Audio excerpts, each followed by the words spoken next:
Here is the problem. We are given 2023 pairwise different positive real numbers. For each n, define a n as the square root of the sum of the first n numbers times the sum of their reciprocals.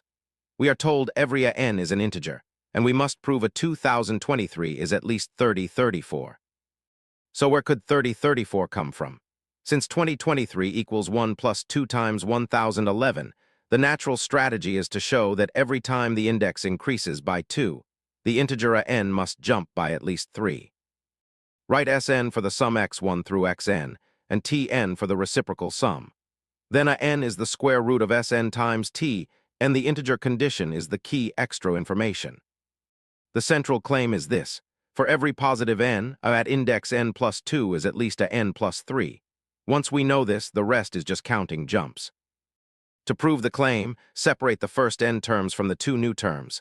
Let a and b come from the old block, and let c and d come from the new pair.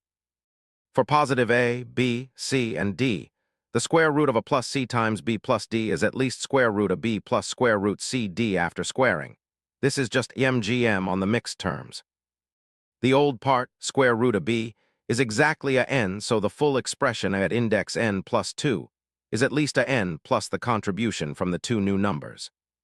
Call the two new numbers u and v. Their contribution is the square root of u plus v times 1 over u plus 1 over v expanding. It gives the square root of 4 plus u minus v squared over uv.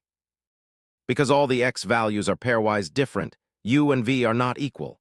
That makes the extra fraction positive, so this new pair contribution is strictly bigger than 2. Therefore, a at index n plus 2 is strictly bigger than a n plus 2. But both the values are integers, so the next possible integer value is at least a n plus 3. Now apply the lemma repeatedly, from a 1 to a 3, from a 3 to a 5, and so on, all the way to a 2023. There are 1011 such two-step jumps.